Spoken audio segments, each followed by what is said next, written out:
이하진이 뭐 하나 제대로 하는 게 없어서 면회 오신 거예요? 참, 요즘 부모들은 자식 걱정이 많으시네요. 민간인 복장으로 면회 온 여성이 알고 보니 부대 최고 지휘관이었다.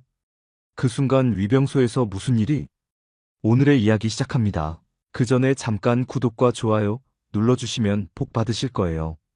새벽 5시 반, 기상나팔 소리가 생활관을 가득 채웠습니다. 저는 딱딱한 침대에서 몸을 일으키며 깊은 한숨을 내쉬었어요. 입대한 지 한 달이 지났지만 여전히 이 모든 것이 꿈같이 느껴졌습니다. 아니, 꿈이라기보다는 악몽에 가까웠죠. 저는 서둘러 군복을 입으며 거울 속 제 모습을 바라봤어요. 짧게 깎인 머리, 여윈 얼굴, 그리고 어디서 본 듯한 눈빛. 어머니를 닮았다는 말을 자주 들었지만 지금은 그 사실마저 부담스러웠습니다. 특히 이곳에서는 더욱 그랬어요. 김유진 소장. 여성 최초의 야전사단장이라는 타이틀로 언론에 자주 오르내리는 어머니의 이름을 이곳에서 들을 때마다 제 가슴은 두근거렸습니다. 동시에 무거운 돌덩이 하나가 가슴을 짓눌렀죠. 아무도 모르는 비밀, 그 유명한 김유진 소장의 아들이 바로 저라는 사실 말이에요. 이등병 이하진, 뭐 하고 있어? 선임의 호통 소리에 저는 황급히 정신을 차렸습니다. 세면장으로 뛰어가며 마음속으로 되뇌었어요.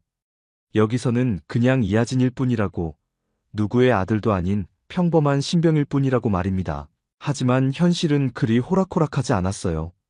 제가 부대에 적응하지 못하는 이유는 단순히 군 생활이 힘들어서만은 아니었습니다. 뭔가 어색한 시선들, 은근히 흘러나오는 수근거림들이 있었죠. 마치 누군가 제 정체를 알고 있는 것 같은 불안감이 늘 따라다녔어요.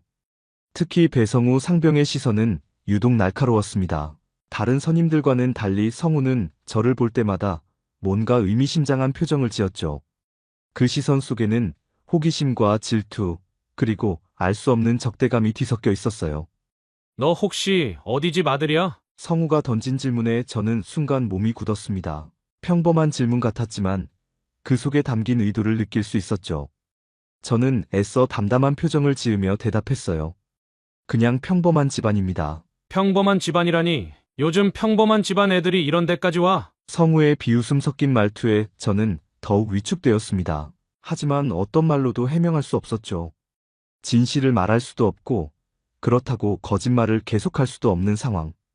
저는 그저 고개를 숙인 채 침묵으로 일관했어요. 점호 시간이 되자 전 장병들이 훈련장에 집합했습니다. 멀리서 김유진 소장의 모습이 보였죠. 어머니였지만 이곳에서는 절대적인 권위를 가진 사단장일 뿐이었어요.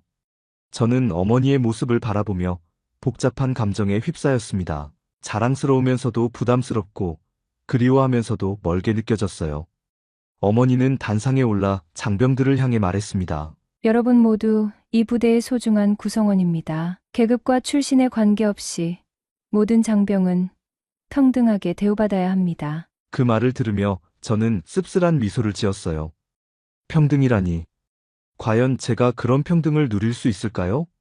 어머니의 아들이라는 사실을 숨기고 사는 것 자체가 이미 평등하지 않은 것 아닐까 싶었습니다. 입대 2달째, 저는 점점 이곳이 단순한 훈련소가 아니라는 걸 깨달았습니다. 여기는 생존의 공간이었어요. 매일 아침 눈을 뜨는 순간부터 소등까지 저는 보이지 않는 전쟁을 치르고 있었죠. 배성우 상병의 괴롭힘은 날이 갈수록 교묘해졌습니다. 겉으로는 군기잡기라는 명분을 내세웠지만 그 속내는 달랐어요. 성우는 마치 제 정체를 의심하며 시험하는 것 같았습니다. 이등병 이하진, 내가 왜 이 부대에 왔는지 알고 있어? 또다시 성우의 질문이 시작됐어요. 저는 걸레질을 하던 손을 멈추고 고개를 들었습니다. 훈련받으러 왔습니다. 훈련, 하하. 그래, 그런데 말이야. 너 같은 애가 왜 하필 여기 왔을까? 성우의 말에는 항상 의미심장한 뉘앙스가 담겨 있었어요. 저는 그 말의 진짜 의미를 알고 있었지만 모른 척할 수밖에 없었습니다. 침묵이 길어질수록 분위기는 더욱 무거워졌죠. 답 안 해. 아, 그래. 비밀이 있나 보네. 성우는 비웃으며 다른 후임들을 불러 모았어요. 야들아, 이하진이 뭔가 숨기는 게 있는 것 같은데 너희는 어떻게 생각해? 동기들은 어정쩡한 표정으로 서 있었습니다. 그들도 눈치는 채고 있었겠지만 감히 성우 앞에서 저를 두둔할 용기는 없어 보였어요. 결국 저는 혼자였습니다. 점심시간이 되어도 상황은 나아지지 않았어요. 식당에서 성우는 계속해서 저를 괴롭혔습니다. 밥을 먹는 내내 시선을 느꼈고 작은 실수 하나하나가 모두 트집 잡히는 소재가 되었죠. 이하진, 넌 정말 특별한 애구나. 뭔가 다르다니까. 성우의 말에 주변 선임들도 관심을 보이기 시작했어요. 저는 점점 숨막히는 기분이었습니다. 이대로 가다가는 정말 모든 게 들통날 것 같았죠. 저녁 시간, 저는 편지를 썼습니다. 어머니에게 보내는 편지였어요. 하지만 뭐라고 써야 할지 몰랐죠. 힘들다고 할 수도 없고, 그렇다고 괜찮다고 거짓말을 할 수도 없었습니다. 결국 간단한 안부만 적었어요. 어머니, 잘 지내고 있습니다. 걱정하지 마세요. 하지만 그 짧은 문장 속에는 말하지 못한 수많은 이야기들이 담겨 있었어요. 매일 밤 잠들기 전 느끼는 외로움, 동기들과도 제대로 어울리지 못하는 답답함, 그리고 정체가 들킬까봐 전전긍긍하는 두려움까지. 편지를 붙인 며칠 후 성우의 괴롭힘은 더욱 심해졌습니다. 이제는 대놓고 저를 표적으로 삼았어요. 청소 시간에는 유독 저에게만 더 많은 일을 시켰고 훈련 시간에는 온갖 트집을 잡았죠. 이하진, 내가 뭔지 모르겠지만 여기서는 그런 거 통하지 않아. 알겠어? 성우의 말에 담긴 협박을 저는 분명히 느꼈어요. 하지만 어떻게 대응해야 할지 몰랐습니다. 어머니의 아들이라는 사실을 밝힐 수도 없고 그렇다고 계속 당하고만 있을 수도 없었죠. 밤이 되면 저는 천장을 바라보며 생각했습니다. 과연 제가 이 시간을 견뎌낼 수 있을까요? 어머니는 지금 무엇을 하고 계실까? 혹시 제 편지를 받고 걱정하고 계시는 건 아닐까 싶었어요. 그런 생각들이 꼬리에 꼬리를 물고 이어졌습니다. 때로는 이 모든 것을 포기하고 싶어졌어요. 하지만 그럴 수도 없었죠. 김유진 소장의 아들이 군대에서 포기한다면 그것이야말로 더 큰 문제가 될 테니까요. 동기들은 하나둘씩 부대 생활에 적응해가는 것 같았지만 저만 혼자 뒤처지는 기분이었습니다. 성우의 괴롭힘 때문만이 아니라 제 안에 숨겨진 비밀 때문에 누구와도 진정한 유대감을 느낄 수 없었어요. 토요일 오후 위병소 앞에 낯선 여성이 나타났습니다. 민간인 복장을 한 중년 여성이었는데 뭔가 익숙한 느낌이 들었어요. 저는 멀리서 그 모습을 지켜보며 가슴이 두근거리기 시작했습니다. 설마 정말 설마일까요? 그때 배성우 상병이 위병소 당직을 서고 있었어요. 성우는 평소처럼 건방진 태도로 방문자를 맞이했습니다. 저는 숨을 죽이고 그 상황을 지켜봤죠. 누구를 찾으시나요? 성우의 목소리에는 평소의 오만함이 그대로 담겨 있었어요. 민간인이라고 해서 더욱 우쭐해하는 모습이었습니다. 이하진, 이등병을 만나러 왔습니다. 그 순간 제 심장이 멎는 줄 알았어요. 정말 어머니였습니다. 김유진 소장이 민간인 옷을 입고 저를 만나러 온 것이었죠. 하지만 저는 감히 다가갈 수 없었어요. 이곳에서 어머니와 만난다는 것은 곧 우리의 관계가 드러날 위험을 의미했습니다. 이하진요. 그 신병 말입니까? 성우는 비웃음을 머금고 말했어요. 면회는 정해진 시간에만 가능합니다. 그리고 신분증을 확인해야 하고요. 어머니는 차분하게 신분증을 내밀었습니다. 하지만 성우는 그것을 대충 훑어보더니 더욱 건방진 태도를 보였어요. 이하진이 뭐 하나 제대로 하는 게 없어서 면회 오신 거예요? 참, 요즘 부모들은 자식 걱정이 많으시네요. 제 주먹이 저절로 꽉 쥐어졌습니다. 성우가 어머니에게 그런 말투로 대하는 것을 보니 참을 수 없었어요. 하지만 나설 수도 없었죠. 자칫 잘못하면 모든 것이 들통날 수 있었습니다. 어머니는 성우의 무례한 말에도 침착함을 잃지 않았어요. 역시 군인다웠습니다. 하지만 저는 어머니의 표정에서 미묘한 변화를 감지할 수 있었죠. 평소보다 조금 더 차가워진 눈빛, 살짝 굳어진 입꼬리. 그냥 안부나 묻고 가려고 합니다. 안부요? 하하, 그래요. 그런데 이하진은 요즘 좀 이상해요. 뭔가 숨기는 게 있는 것 같다니까요. 성우의 말에 어머니의 표정이 더욱 굳어졌습니다. 저는 멀리서 그 모습을 보며 가슴이 조여왔어요. 어머니가 저 때문에 이런 모욕을 당하고 있다는 사실이 견딜 수 없었습니다. 무엇을 숨긴다는 말씀인가요? 어머니의 목소리가 조금 차가워졌어요. 하지만 성우는 그것을 눈치채지 못하고 계속 건방진 태도를 유지했습니다. 글쎄요, 뭔가 다른 애들과는 달라요. 마치 자기가 특별한 줄 아는 것 같다니까요. 부모가 뭘 하는지는 모르겠지만 여기서는 그런 거 통하지 않는다고 했거든요. 그 순간 저는 성우에게 달려가서 따지고 싶었습니다. 어떻게 감히 어머니에게 그런 말을 할 수 있단 말인가요? 하지만 발걸음이 떨어지지 않았어요. 한 발짝만 나서면 모든 것이 끝날 수도 있었습니다. 어머니는 잠시 침묵했어요. 그 침묵 속에서 저는 어머니의 마음을 읽을 수 있었습니다. 분노와 걱정, 그리고 안타까움이 뒤섞인 복잡한 감정들 말이죠. 하진이를 잠깐 볼 수 있을까요? 글쎄요. 지금은 훈련 시간이라. 성우가 말을 끝내기 전에 멀리서 당직 사관이 걸어오는 것이 보였습니다. 저는 순간 불안해졌어요. 혹시 어머니를 알아보는 것은 아닐까? 이 상황이 어떻게 흘러갈지 예측할 수 없었습니다. 어머니는 여전히 차분한 표정을 유지하고 있었지만 저는 그 속에 감춰진 어머니의 마음을 알 수 있었어요. 아들을 걱정하는 마음과 사단장으로서의 책임감 사이에서 갈등하는 모습이었습니다. 저는 그 모습을 보며 더욱 가슴이 아팠죠. 어머니도 힘들어하고 계시는데 저는 아무것도 해드릴 수 없다는 무력감이 밀려왔어요. 당직 사관이 가까이 다가오자 저는 더욱 긴장했습니다. 혹시 어머니를 알아보게 되면 어떻게 해야 할까요? 제 마음은 복잡했어요. 한편으로는 성우의 무례함이 드러나기를 바랐지만 다른 한편으로는 이 상황 자체가 끝나기를 원했습니다. 당직 사관이 위병소에 도착하자 성우는 여전히 건방진 태도로 상황을 설명했어요. 이분이 이하진을 만나러 오셨는데 면회 시간이 아니라서. 그때 당직 사관이 어머니를 자세히 보더니 갑자기 표정이 변했습니다. 저는 그 순간을 놓치지 않고 지켜봤어요. 당직 사관의 눈이 점점 커지는 것이 보였습니다. 잠깐, 혹시. 당직 사관은 어머니의 얼굴을 다시 한번 자세히 살펴봤어요. 그리고 갑자기 자세를 바로 하며 큰 소리로 외쳤습니다. 충성! 김유진 사단장님! 그 순간 위병소 앞이 정적에 휩싸였습니다. 성우의 얼굴은 순식간에 새하얗게 변했어요. 저 역시 몸이 굳어버렸습니다. 드디어 들통나고 말았구나 싶었죠. 성우는 당황한 채로 어머니를 바라봤습니다. 사단장님이라고요? 어머니는 차분하게 고개를 끄덕였어요. 네, 김유진입니다. 그 순간 성우의 다리가 후들거리는 것이 보였습니다. 방금 전까지 건방지게 굴던 모습은 온데간데없고 완전히 겁에 질린 표정이었어요. 저는 멀리서 그 광경을 지켜보며 복잡한 감정에 휩싸였습니다. 죄송합니다. 몰라 뵙고 실례를. 성우는 급하게 경례를 붙이려 했지만 손이 떨려서 제대로 되지 않았어요. 평소 그토록 거만하던 모습과는 정반대였습니다. 당직 사관도 당황스러워하며 상황을 수습하려 했어요. 사단장님, 왜 미리 연락을 주시지?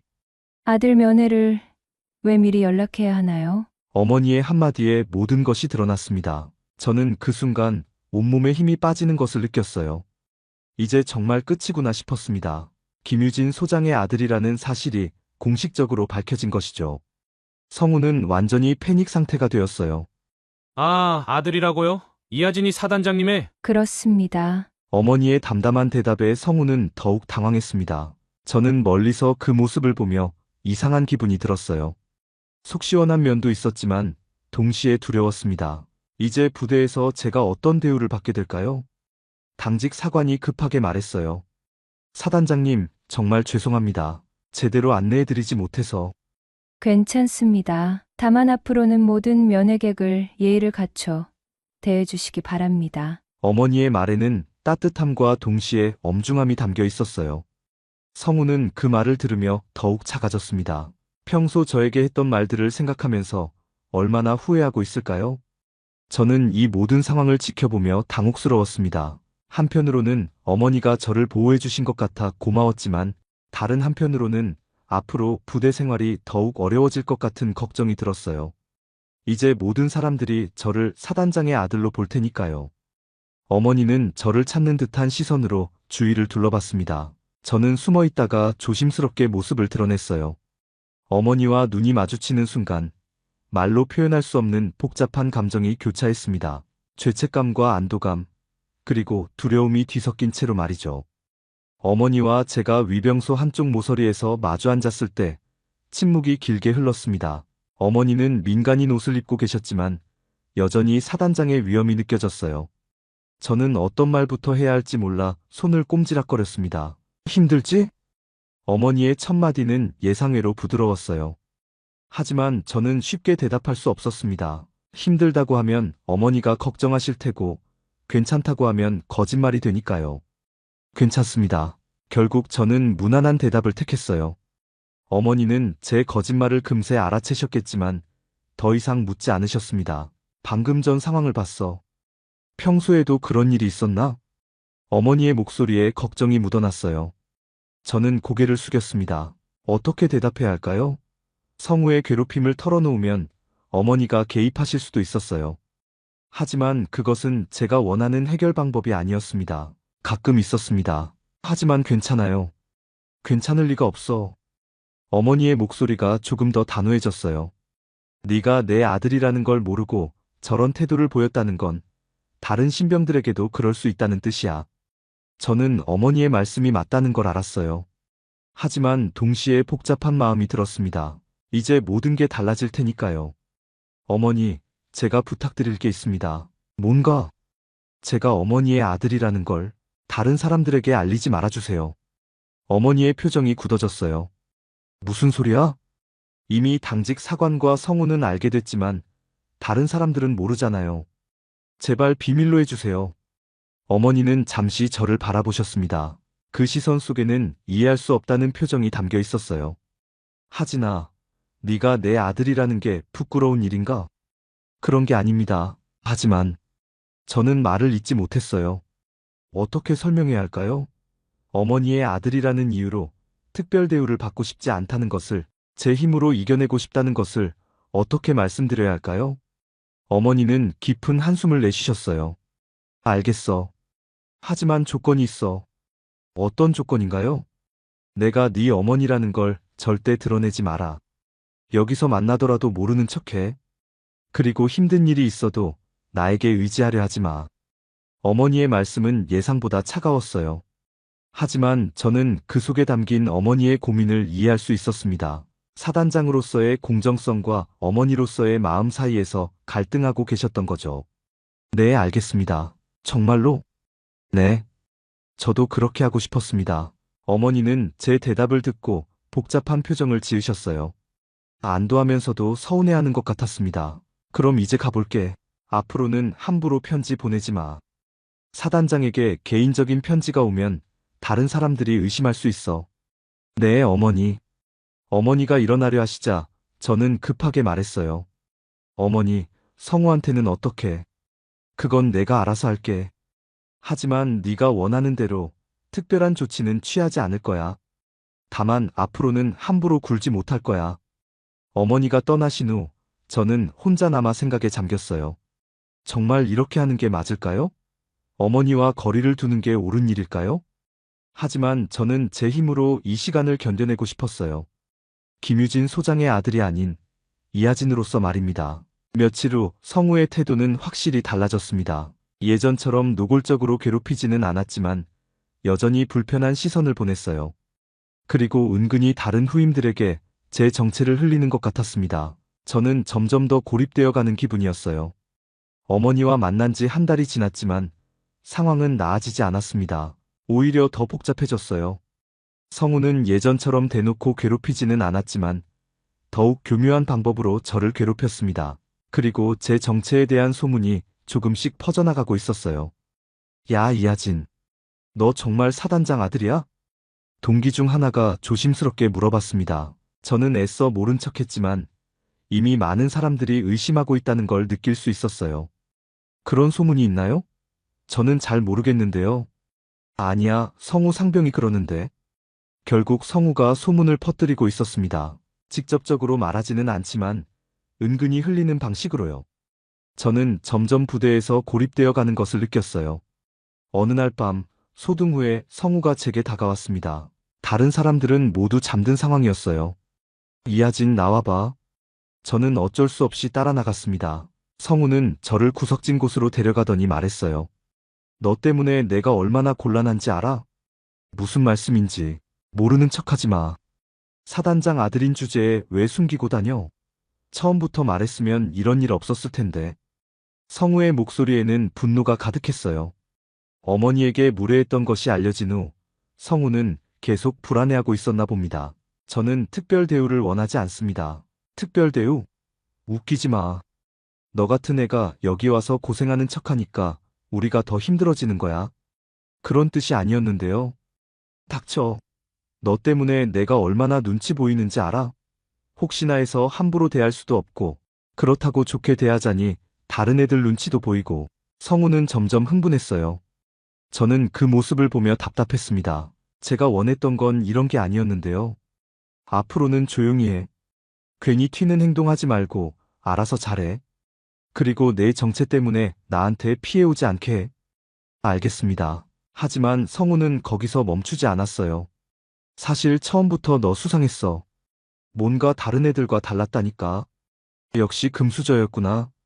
저는 그런 게 아니야? 그럼 왜 이런 부대까지 와서 고생해? 사단장 아들이면 편한 보직 얼마든지 있을 텐데. 저는 더 이상 참을 수 없었어요. 성우의 말들이 하나하나 가슴에 박혔습니다. 특히 고생하는 척한다는 말이 가장 화가 났어요.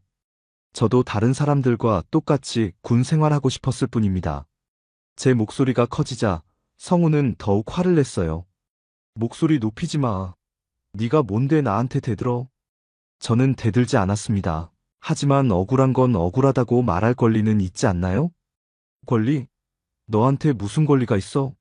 여기서는 내가 선임이야. 그 순간 성우가 제 가슴을 밀쳤어요. 저는 뒤로 몇 걸음 밀려났습니다. 오랫동안 쌓였던 분노가 폭발하는 순간이었어요. 왜 그러세요? 제가 뭘 잘못했다고? 잘못? 내 존재 자체가 잘못이야. 성우가 다시 저를 밀치려 하자 저는 반사적으로 성우의 손을 잡았어요. 그리고 밀어냈습니다. 예상보다 힘이 세게 들어갔는지 성우가 바닥에 넘어졌어요. 이 자식이. 성우가 일어나서 저에게 달려들었습니다. 저도 더 이상 피하지 않았어요. 그동안 참았던 모든 것들이 한 번에 터져나왔습니다. 몸싸움이 벌어졌고 소리를 들은 다른 사람들이 달려와 말렸어요. 그 밤, 저는 처음으로 제 마음을 솔직하게 표현했습니다. 더 이상 참지 않겠다고, 부당한 대우는 받지 않겠다고 다짐했어요. 김유진 소장의 아들이든 아니든 저는 저였으니까요. 그날 밤 일어난 사건은 곧바로 보고라인을 타고 올라갔습니다. 저와 성우가 몸싸움을 벌였다는 소식이 중대장을 거쳐 대대장에게, 그리고 결국 어머니에게까지 전해졌어요. 저는 영창에서 하루를 보내며 앞으로 어떻게 될지 걱정했습니다. 이틀 후, 저는 조사를 받기 위해 불려나갔어요. 조사관은 중립적인 태도로 사건의 전말을 물어봤습니다. 저는 처음으로 그동안 있었던 일들을 솔직하게 털어놓았어요. 배성우 상병이 지속적으로 괴롭혔다는 건가요? 네, 그렇습니다. 구체적으로 어떤 일들이 있었나요? 저는 망설였어요. 지금까지는 참고 넘어갔던 일들을 공식적으로 문제 삼는다는 게 쉽지 않았습니다. 하지만 더 이상 숨기고 싶지 않았어요. 처음에는 제가 누구인지 의심하면서 계속 추궁했습니다. 그리고 다른 후임들보다 더 많은 일을 시키고 사소한 실수도 크게 문제 삼았어요. 다른 증인이 있나요? 동기들이 봤을 겁니다. 하지만 그들이 증언할지는. 조사관은 고개를 끄덕이며 기록했어요. 그럼 왜 지금까지 신고하지 않았나요? 제 정체 때문에 더 복잡해질까봐 걱정했습니다. 그리고 제 힘으로 해결하고 싶었어요. 이하진 이등병, 군대에서는 개인이 모든 걸 해결할 수 없습니다. 부당한 일이 있으면 신고하는 게 맞아요. 조사관의 말에 저는 그동안 제가 얼마나 잘못 생각하고 있었는지 깨달았어요. 혼자 참는 게 용기라고 생각했는데 오히려 그것이 문제를 키운 것이었습니다. 며칠 후 성우도 조사를 받았어요. 처음에는 부인했지만 다른 증인들의 증언이 나오면서 사실이 드러났습니다. 성우가 저뿐만 아니라 다른 후임들도 괴롭혔다는 것도 밝혀졌어요. 조사 결과가 나온 후 저는 다시 불려갔습니다. 이번에는 대대장이 직접 저를 만났어요. 이하진 이등병, 이번 일로 많이 힘들었을 거야. 괜찮습니다. 괜찮을 리가 없어. 그런데 왜 진작 신고하지 않았나? 저는 솔직하게 대답했어요. 제가 사단장의 아들이라는 이유로 특별 대우를 받고 싶지 않았습니다. 제 힘으로 해결하고 싶었어요. 그 마음은 이해해. 하지만 잘못된 생각이야. 군대는 계급과 출신에 관계없이 모든 장병이 인간적인 대우를 받아야 하는 곳이거든. 대대장의 말에 저는 고개를 끄덕였어요. 그동안 제가 얼마나 혼란스러워했는지 느껴졌습니다. 배성우 상병은 처벌을 받을 거야. 그리고 앞으로는 이런 일이 없도록 부대 차원에서 관리할 예정이야. 감사합니다. 하지만 너도 앞으로는 부당한 일이 있으면 참지 말고 신고해. 그게 너뿐만 아니라 다른 후임들을 위하는 일이기도 하거든. 저는 그 말을 듣고 많은 것을 깨달았어요. 제가 참는다고 해서 문제가 해결되는 게 아니라 오히려 다른 사람들에게도 피해를 줄 수 있다는 것을요. 일주일 후 성우는 전속 조치되었습니다. 그리고 저는 새로운 생활관으로 배치되었어요. 새로운 환경에서 저는 조금씩 변화를 느꼈습니다. 더 이상 제 정체를 숨기려고 애쓰지 않았고 동기들과도 자연스럽게 어울렸어요. 무엇보다 중요한 건 저 자신을 지키는 법을 배웠다는 것이었습니다. 참는 것만이 능사가 아니라 때로는 목소리를 내는 것도 필요하다는 걸 깨달았어요. 김유진 소장의 아들이기 이전에 저는 이하진이라는 한 사람이었으니까요. 전출 명령이 떨어진 날 저는 복잡한 심정이었습니다.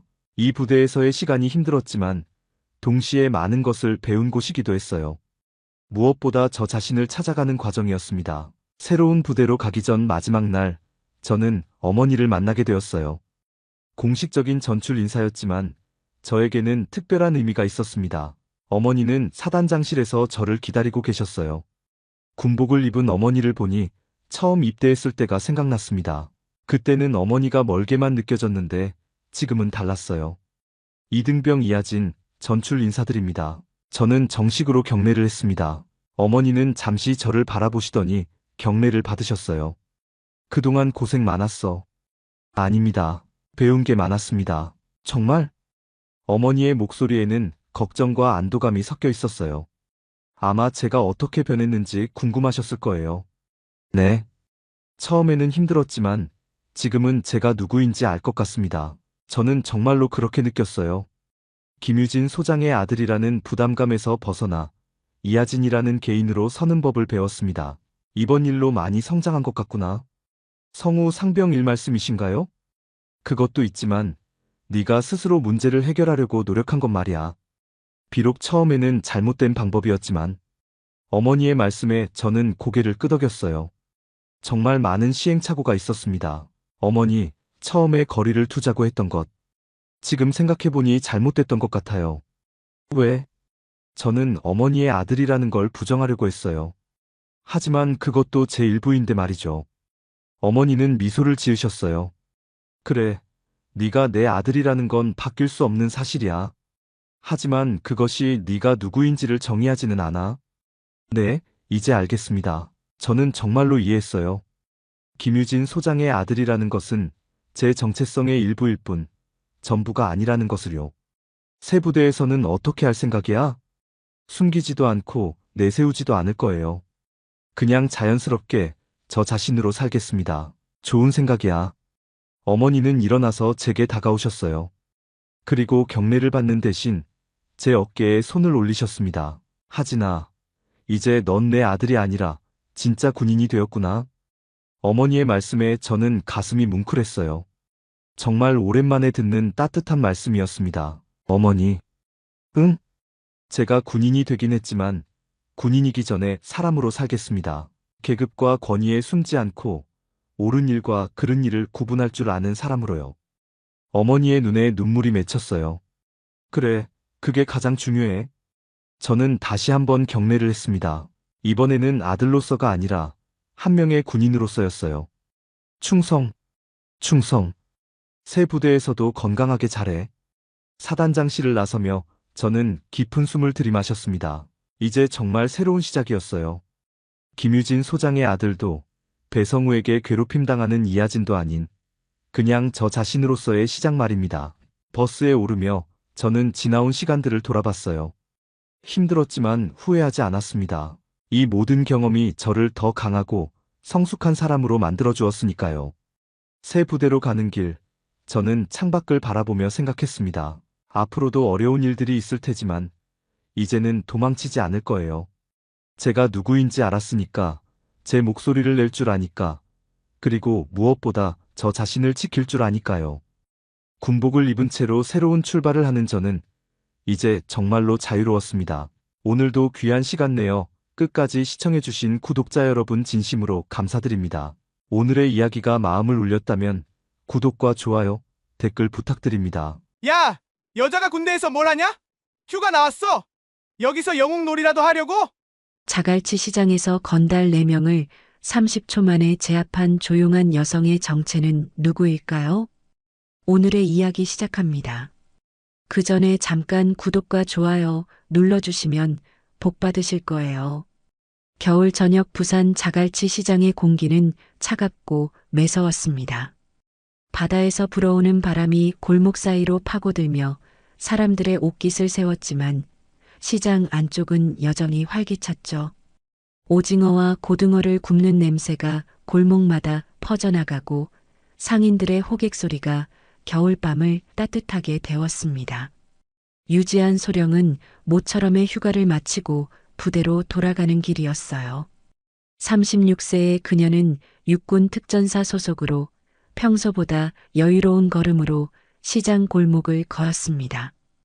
군복 차림이었지만 어깨에 맨 가방은 가벼워 보였고 얼굴에는 휴가를 마친 아쉬움과 부대로 돌아가야 하는 의무감이 동시에 스며 있었죠. 자주 들르던 오징어 튀김집이 보였습니다. 아주머니가 반갑게 손을 흔들어 주셨고 지아는 작은 미소를 지으며 발걸음을 멈췄어요. 하지만 오늘 시장의 분위기는 뭔가 달랐습니다. 평소라면 손님들과 농담을 주고받으며 웃음소리가 끊이지 않던 상인들의 표정이 어두웠죠. 아이고, 지안이 또 왔네. 그런데 오늘은 오징어 튀김집 아주머니의 말이 끝나기도 전에 시장 안쪽에서 거친 목소리가 들려왔습니다. 4명의 건달이 통로를 막고 서서 상인들을 괴롭히고 있었어요. 그들의 우두머리로 보이는 남자는 최병도라는 이름처럼 거칠고 위압적인 분위기를 풍겼습니다. 이 할매들이 또 돈을 안 내려고 하네? 장사하려면 돈을 내야지. 상인들의 눈빛에는 두려움이 가득했습니다. 몇몇은 뒤로 물러서며 자신들의 좌판을 지키려 했고 또 다른 이들은 고개를 숙인 채 침묵으로 일관했죠. 지아는 상황을 파악하며 조용히 시장 안쪽으로 발걸음을 옮겼습니다. 평소라면 이런 일에 직접 개입하지 않았겠지만 오늘은 왠지 모르게 그냥 지나칠 수가 없었어요. 겨울바람이 더욱 세게 불어왔고 시장의 전등들이 흔들리며 그림자를 만들어냈습니다. 지안의 군복이 바람에 펄럭이는 소리만이 조용한 긴장감 속에서 들려왔죠. 지안은 조용히 골목 안으로 들어섰습니다. 그녀의 발걸음은 단단했고 군복 위에 달린 계급장이 시장의 형광등 불빛에 은은하게 반짝였어요. 건달 무리들은 처음에는 그녀를 알아채지 못했지만 곧 시선이 그녀에게 집중되기 시작했습니다. 최병도가 가장 먼저 지안을 발견했어요. 그의 눈에는 호기심과 비웃음이 동시에 떠올랐습니다. 이게 뭐야? 군인 누나가 나타났네. 다른 건달들도 하나둘씩 지안을 쳐다보기 시작했죠. 그들의 시선은 무례했고 입가에는 비아냥거리는 웃음이 걸려 있었습니다. 병도는 지안 앞으로 다가가며 군복을 위아래로 훑어봤어요. 야, 여자가 군대에서 뭘 하냐? 휴가 나왔어. 병도의 목소리에는 명백한 조롱이 섞여 있었습니다. 여기서 영웅놀이라도 하려고? 지아는 처음에는 참았습니다. 민간인과의 불필요한 마찰을 피하는 것이 군인의 기본 소양이라는 걸 알고 있었기 때문이죠. 하지만 병도 일당의 행동은 점점 도를 넘기 시작했어요. 이봐요. 조용히 비켜주시죠. 지안의 목소리는 낮고 차분했습니다. 하지만 그 안에는 경고의 의미가 담겨 있었어요. 병도는 오히려 더 큰 소리로 웃어댔습니다. 뭐? 비켜달라고? 여기가 내 집이야? 그는 지인을 향해 한 걸음 더 다가섰어요. 군대에서 배운 게 고작 이거야? 다른 건달들도 병도를 따라 키득거리기 시작했습니다. 그들 중 한 명이 지안의 어깨를 건드리려고 손을 뻗었어요. 바로 그 순간 지안의 눈빛이 변했습니다. 평온했던 그녀의 표정에서 차가운 경계심이 스며 나왔죠. 마지막으로 말씀드리겠습니다. 조용히 비켜주세요. 지안의 목소리는 여전히 침착했지만 이번에는 확연히 다른 기운이 느껴졌어요. 하지만 병도 일당은 그녀의 경고를 무시했습니다. 오히려 휴가 나온 여자 군인 정도로 치부하며 더욱 대담해졌죠. 병도가 지안의 팔을 잡으려고 손을 뻗는 순간이었습니다. 병도의 손이 지안의 팔에 닿는 순간 모든 것이 바뀌었습니다. 지안은 번개처럼 빠른 동작으로 병도의 손목을 잡아 비틀었어요. 뼈가 부러질 것 같은 압력에 병도는 비명을 질렀고 다음 순간 그는 바닥에 무릎을 꿇고 있었습니다. 아, 뭐야, 이윤이! 병도가 고통에 찬 소리를 내뱉었지만 지안의 표정은 여전히 차분했어요. 그녀는 병도의 손목을 꺾어 완전히 제압한 상태였습니다. 나머지 3명의 건달들이 동시에 달려들었어요. 하지만 지안에게는 오히려 기회였습니다. 두 번째 건달이 주먹을 휘두르자 지안은 몸을 살짝 옆으로 비키며 그의 팔을 잡아 어깨 너머로 던져버렸죠. 건달은 생선 상자 위로 떨어지며 신음소리를 냈습니다. 세 번째 건달이 뒤에서 지안을 껴안으려 했지만 지안은 뒤돌아보지도 않고 팔꿈치로 그의 복부를 가격했어요. 건달은 숨을 제대로 쉬지 못하며 뒤로 밀려났습니다. 마지막 남은 건달은 겁에 질려 있었지만 동료들이 당하는 것을 보고 무작정 달려들었어요. 지안은 그의 공격을 가볍게 피하며 다리를 걸어 넘어뜨린 후 팔을 비틀어 움직이지 못하게 했습니다. 모든 일이 30초도 안 되어 끝났어요. 4명의 건달들은 모두 바닥에 쓰러져 있거나 꼼짝 못하는 상태였습니다. 지안의 숨소리는 전혀 거칠지 않았고 군복에는 주름 하나 생기지 않았죠. 시장 사람들은 경악했습니다. 순식간에 벌어진 일을 제대로 파악하지 못하는 사람들도 있었어요. 하지만 곧 깨달았죠. 그 조용한 여자 군인이 4명의 건달을 혼자서 제압했다는 사실을 말입니다. 우와, 대단하다. 누군가가 외쳤고 곧 박수 소리가 터져 나왔습니다. 몇몇 사람들은 핸드폰을 꺼내 영상을 찍기 시작했어요. 오징어 튀김집 아주머니는 놀란 표정으로 지안을 바라보며 입을 다물지 못했습니다. 병도는 여전히 바닥에 엎드린 채 지안을 올려다봤어요. 그의 눈에는 이제 두려움이 가득했습니다. 당신 누구야? 지안은 조용히 자신의 군복 주머니에서 무언가를 꺼내기 시작했습니다. 지안이 주머니에서 꺼낸 것은 군 신분증이었습니다. 그녀는 조용히 신분증을 펼쳐 보이며 차분한 목소리로 말했어요. 육군 특전사 유지한 소령입니다. 민간인 대상 위협 및 폭행 시도, 현행범으로 간주합니다. 신분증에 적힌 계급과 소속을 본 순간 주변이 순식간에 조용해졌습니다. 특전사라는 단어가 사람들의 귀에 울려 퍼졌고 소령이라는 계급이 얼마나 높은 지위인지 아는 사람들은 더욱 놀라움을 감추지 못했어요. 병도는 얼굴이 하얗게 질렸습니다. 특전사요? 그것도 소령이라고요? 그의 목소리는 떨리고 있었어요. 아까까지 휴가 나온 평범한 여자 군인이라고 생각했던 상대가 특전사 소령이라니 그는 자신이 얼마나 큰 실수를 했는지 깨닫기 시작했습니다. 다른 건달들도 마찬가지였어요. 그들은 서로의 얼굴을 바라보며 당황스러워했습니다. 특전사가 무엇인지 소령이 어떤 계급인지 정확히 알지는 못했지만 분위기만으로도 자신들이 큰 문제에 휘말렸다는 것을 느낄 수 있었죠. 시장 사람들도 경악했습니다. 그들 중 몇몇은 군대를 다녀온 경험이 있어서 특전사와 소령의 의미를 정확히 알고 있었어요. 여성 특전사 장교라니, 그것도 소령이라니. 이런 일은 드라마에서나 볼 수 있는 일이라고 생각했는데 현실에서 일어나고 있었습니다. 여성 특전사 장교가 실제로 존재하는군요. 누군가가 감탄하며 중얼거렸어요.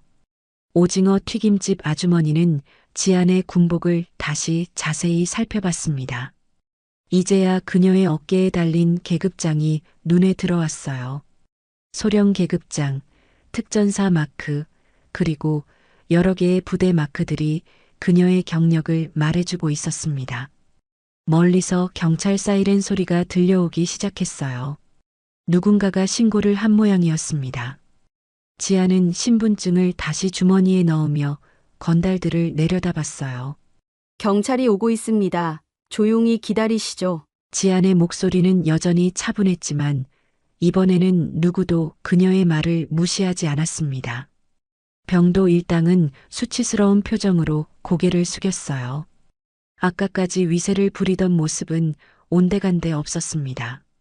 그들은 자신들이 얼마나 큰 실수를 했는지 이제야 깨달았죠. 특전사 소령을 상대로 행패를 부리려 했던 자신들의 행동이 얼마나 어리석었는지 말입니다. 경찰차가 시장 입구에 도착했고 경찰관들이 상황을 파악하기 위해 다가오고 있었어요. 며칠이 지난 후 자갈치 시장은 다시 예전의 활기를 되찾았습니다. 경찰이 도착한 그날 밤 건달 무리는 모두 연행되었고 시장 상인들은 오랜만에 안도의 한숨을 쉴 수 있었어요. 그 사건 이후로 시장을 괴롭히던 다른 불량배들도 자취를 감췄습니다. 화요일 오후 지아는 사복 차림으로 시장을 다시 찾았어요. 검은색 패딩과 청바지를 입은 그녀의 모습은 며칠 전 군복을 입었던 때와는 사뭇 달랐습니다. 하지만 상인들은 그녀를 한눈에 알아봤죠. 어머, 소령님, 오셨네요. 오징어 튀김집 아주머니가 반갑게 손을 흔들었습니다. 그녀의 얼굴에는 진심 어린 고마움이 가득했어요. 안녕하세요, 아주머니. 어떠세요, 요즘? 지아는 따뜻한 미소를 지으며 인사했습니다. 덕분에 정말 좋아졌어요. 그 나쁜 놈들이 사라지고 나니까 장사도 잘 되고 손님들도 편하게 와서 드시고 가네요. 아주머니는 기쁜 표정으로 말했어요. 주변 상인들도 하나둘 지인에게 다가와 인사를 건넸습니다. 생선가게 아저씨, 김밥집 사장님, 떡볶이 할머니까지 모두가 그녀에게 고마움을 표했어요. 그들의 얼굴에서는 더 이상 두려움을 찾아볼 수 없었습니다. 정말 고맙습니다, 소령님. 저희가 뭘 어떻게 해야 할지 몰라서 그냥 참고 있었는데. 생선가게 아저씨가 머리를 숙이며 말했어요. 아니에요. 당연한 일 했을 뿐입니다. 지아는 겸손하게 답했습니다. 이제 걱정 마세요. 다시는 그런 일 없을 겁니다. 지안의 말에는 확신이 담겨 있었어요. 그녀가 그 말을 하는 순간 상인들은 정말로 안전하다는 느낌을 받았습니다. 특전사 소령이라는 그녀의 존재 자체가 든든한 방패막이 되어주는 것 같았죠. 오징어 튀김 하나 주세요. 지안이 자연스럽게 주문했습니다. 어머, 돈은 무슨 돈이에요? 공짜로 드리죠. 아주머니가 손사래를 쳤어요. 아니에요. 정당한 대가를 치러야죠. 지아는 미소를 지으며 돈을 건넸습니다. 제가 군인이라고 해서 특별 대우 받으면 안 되거든요. 아주머니는 지안의 진심을 알아차리고 고개를 끄덕였어요. 그녀는 정성스럽게 오징어를 튀겨 지안에게 건넸습니다. 저녁 시간이 되자 시장은 더욱 붐볐어요. 가족들이 함께 나와 저녁을 먹고 연인들이 손을 잡고 골목을 걸었습니다. 지아는 그 평화로운 풍경을 바라보며 작은 만족감을 느꼈죠. 그녀의 조용한 방문은 이 작은 시장에 작은 기적을 가져다 주었습니다. 일주일 후 목요일 아침 부산의 한 예비군 훈련장에는 이른 시간부터 중년 남성들이 모여들고 있었습니다. 대부분 마지못해 나온 표정들이었고 몇몇은 아직 잠이 덜 깬 모습으로 훈련복을 대충 입고 있었어요. 최병도도 그중 한 명이었습니다. 며칠 전 구치소에서 나온 그는 여전히 멍든 자국이 남아있는 얼굴로 훈련장에 도착했어요. 동료들과 어울리지도 않고 구석진 곳에서 혼자 서 있었습니다. 야, 병도야. 내가 그 여자 군인한테 당했다면서? 한 예비군이 비웃으며 다가왔어요. 병도는 대답하지 않았습니다. 그날 밤의 기억이 아직도 생생했거든요. 자신이 얼마나 무력했는지, 얼마나 어리석었는지 계속해서 떠올랐습니다. 아이고, 우리 병도가 여자한테 당해서 기가 죽었나? 다른 예비군들도 하나둘 모여들어 놀려대기 시작했어요. 하지만 병도는 여전히 조용했습니다.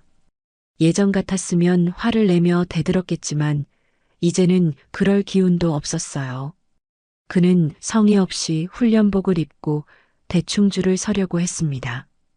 바로 그때 훈련장 스피커에서 방송이 울려 퍼졌어요.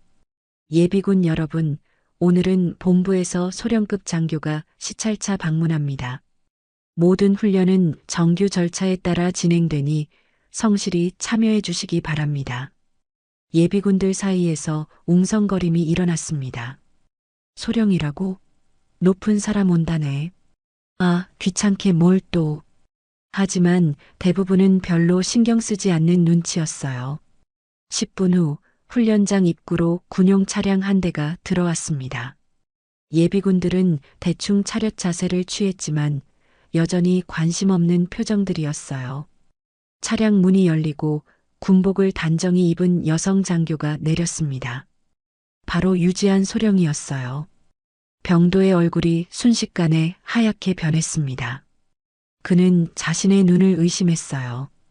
꿈을 꾸고 있는 것은 아닌지, 착각하고 있는 것은 아닌지 몇 번이고 눈을 비볐습니다. 하지만 현실이었습니다. 며칠 전 자갈치 시장에서 자신을 제압했던 바로 그 여성이, 유지한 소령이 지금 이 훈련장에 서 있었어요. 다른 예비군들도 술렁이기 시작했습니다. 여자 소령이네. 처음 보는데? 하지만 그들은 아직 지안이 누구인지 모르고 있었어요. 병도만이 알고 있었습니다. 저 조용하고 차분한 여성이 얼마나 무서운 실력을 가지고 있는지, 자신이 얼마나 큰 실수를 했는지 말이죠. 지안은 아무 말 없이 예비군들을 쭉 훑어봤습니다. 그녀의 시선이 병도에게 잠깐 머물렀지만 특별한 반응은 보이지 않았어요. 마치 처음 보는 사람처럼 자연스럽게 지나쳤습니다. 지안은 예비군들 앞에 서서 차분한 목소리로 훈시를 시작했습니다. 그녀의 목소리는 훈련장 전체에 명확하게 울려 퍼졌어요. 예비군 여러분, 안녕하십니까? 육군 특전사 유지한 소령입니다.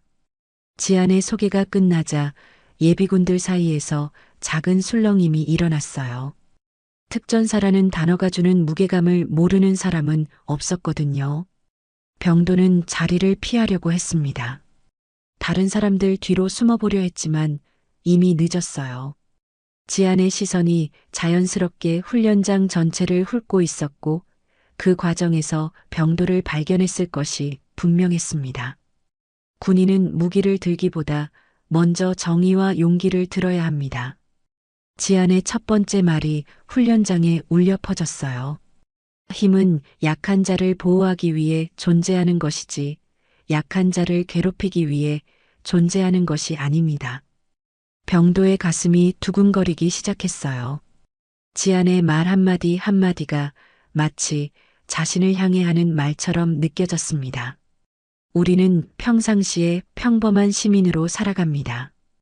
하지만 누군가 부당한 일을 당할 때, 약자가 강자의 횡포에 시달릴 때, 우리는 그냥 지나쳐서는 안 됩니다. 지안의 목소리에는 확신이 담겨 있었어요. 다른 예비군들도 점점 지안의 말에 집중하기 시작했습니다. 처음에는 형식적인 훈시라고 생각했지만 지안의 진정성 있는 목소리가 그들의 마음을 움직이고 있었어요. 진정한 용기는 자신보다 약한 상대를 때려눕히는 것이 아닙니다. 자신보다 강한 상대라도 잘못된 일을 하면 맞서는 것, 그것이 진정한 용기입니다. 병도는 고개를 들 수가 없었어요. 며칠 전 자신의 행동이 얼마나 비겁하고 잘못된 것이었는지 뼈저리게 느끼고 있었습니다. 자갈치 시장에서 상인들을 괴롭혔던 일, 지안을 우습게 본 일, 모든 것이 부끄러웠어요. 여러분도 군복을 입었던 경험이 있으십니다. 그 군복이 여러분에게 준 것은 권력이 아니라 책임이었을 겁니다. 사회로 돌아온 지금도 마찬가지입니다. 지안의 말이 계속될수록 병도의 마음은 더욱 무거워졌어요. 하지만 동시에 뭔가 깨달음도 얻고 있었습니다. 자신이 지금까지 살아온 방식이 얼마나 잘못되었는지, 앞으로 어떻게 살아야 할지에 대해서 말이죠.